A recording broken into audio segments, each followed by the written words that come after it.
சுனை மாயன் கோயில் பக்கத்தில் இருக்கா, அதனால இவர் சுனைக்கரை மாயன்னு அழைக்கப்படுவார். சுனைக்கரை மாயன் கோயில். அந்த காலத்தில் இந்த சுனை தண்ணீர் எடுத்து விளக்கு போட்டு எரிய வச்சாங்களாம். இது வாய் வழியாக வந்த கதை சொல்லுவாங்க.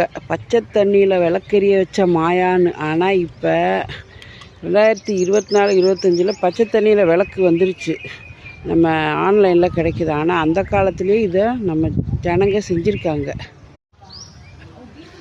இவ்வளோ தாளை இருக்குது இருக்கையில்.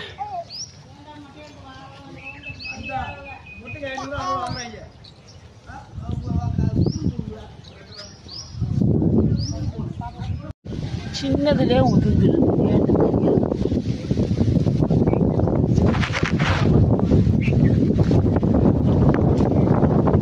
தாளை இருக்கு அத்திக்காய்.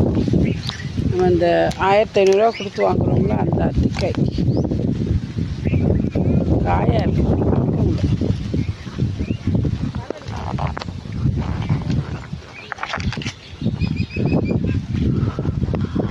மரம் ஃபுல்லாக அப்படி இருக்குங்க. கோயில் மாயன் கோயில். இன்னைக்கு சிவராத்திரிக்காக கோயிலுக்கு வருவோம் எல்லாரும். இந்த கிராமத்து வழக்கம்.